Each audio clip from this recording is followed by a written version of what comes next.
Chapter 73 Jubilee and Covenant, Part 1 Leviticus 26, 1 and 2 Ye shall make you no idols, nor graven image, neither rear you up a standing image, neither shall ye set up any image of stone in your land to bow down unto it, for I am the Lord your God. Ye shall keep my Sabbaths and reverence my sanctuary. I am the Lord. Leviticus 26, 1 and 2 Many modern scholars view the Pentateuch as a collection of documents brought together rather haphazardly. As a result, they miss the necessary relationship between the laws and see nothing of the total interdependence. Wenham very tellingly cites the meaning of Leviticus 26, 1 and 2, which stands between the Jubilee laws of Leviticus 25 and the laws of Leviticus 26, 3 to 46, with their declaration of the necessary consequences of obedience and disobedience.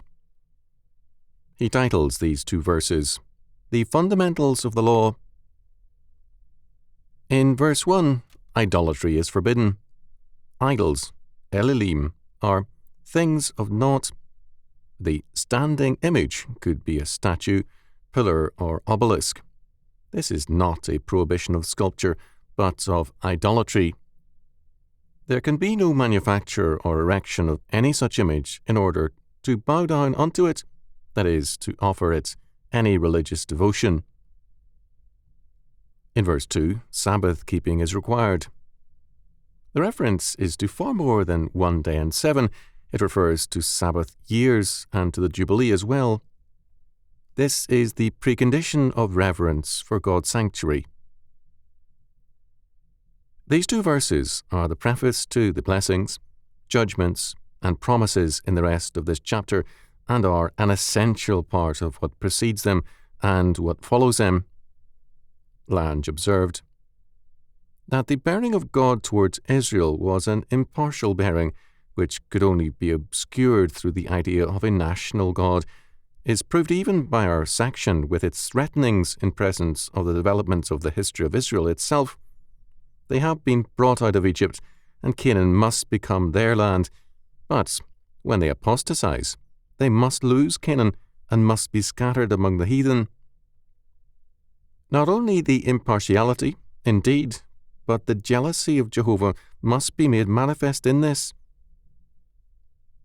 The idea or key of the whole history and destiny of Israel is vengeance of the covenant.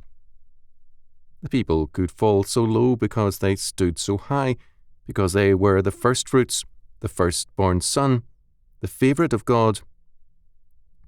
But for this reason especially, the promise of their restoration is bound up with the prophecy of their curse.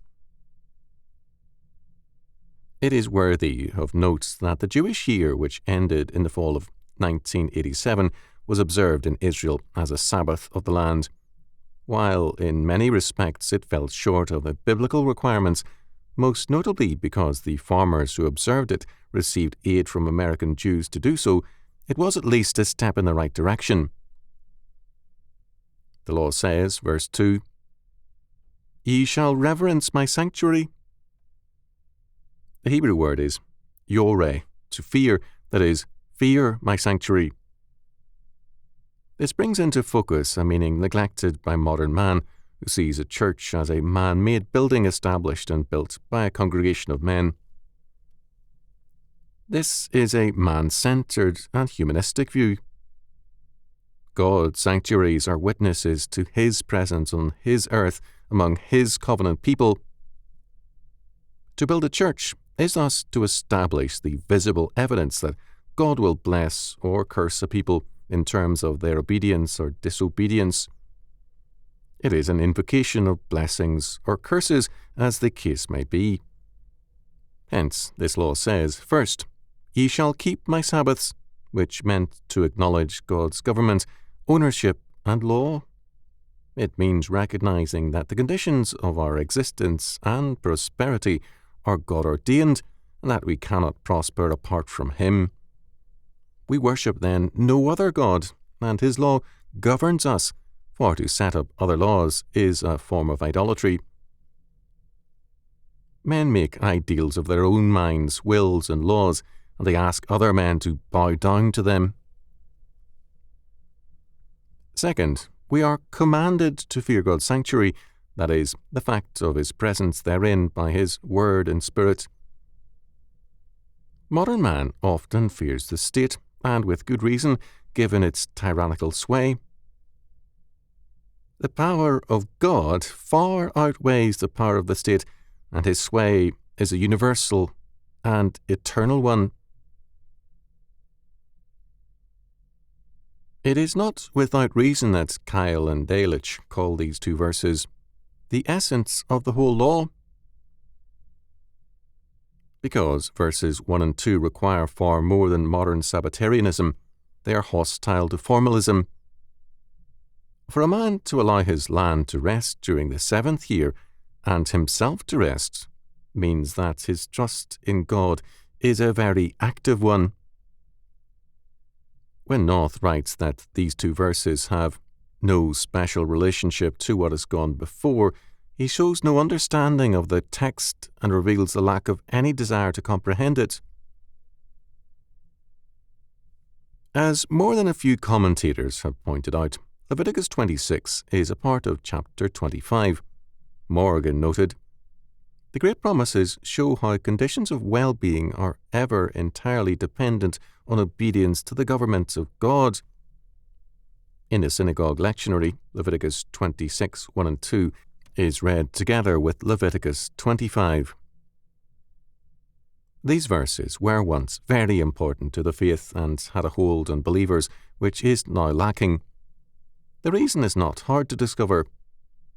Basic to the life of the faith now is the unity of believers, and often of all men, believers and unbelievers.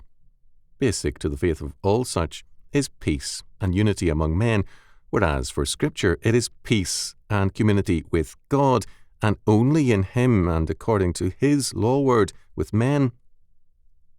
For biblical faith, idolatry is thus any effort to give preeminence to any doctrine of community, person, institution or law which supplants the triune God and His covenant law. For Scripture, all society or community is a covenant, and inescapably so.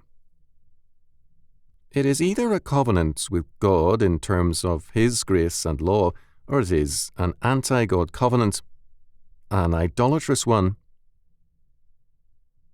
The modern age began with the social contract theory, a form of the covenant doctrine. Its significant variation is that the social contract is between men, not between God and man. Contemporary political theorists deny the validity of the social contracts as an historical fact among primitive men. They do accept it as a belief that men create their political orders in terms of their needs and hopes. Another major non-Christian political theory is derived from Aristotle, namely that man is a political animal.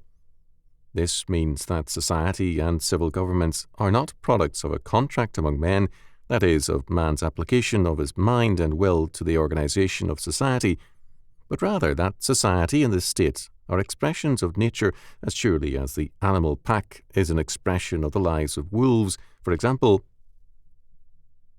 This view denies the consent of the governed. John Locke, 1632 to 1704, held that all power given with trust for the attaining of an end being limited by that end, whenever that end is manifestly neglected or opposed, the trust must necessarily be forfeited, and the power devolve into the hands of those who give it. This view echoed the covenant idea but made it humanistic. In more recent years, these two views, Aristotle's and Locke's, have merged. The force of the natural, that is, Aristotle's concept, has been used to provide for doctrines of historical inevitability. At the same time, after Rousseau, the elite rulers express the general will of the social contract, that is, the democratic consensus, and therefore manifest the historical inevitability of their rule. Only in the doctrine of the covenants is there freedom for man. Man cannot be the source of the law. God alone is the Lord or sovereign.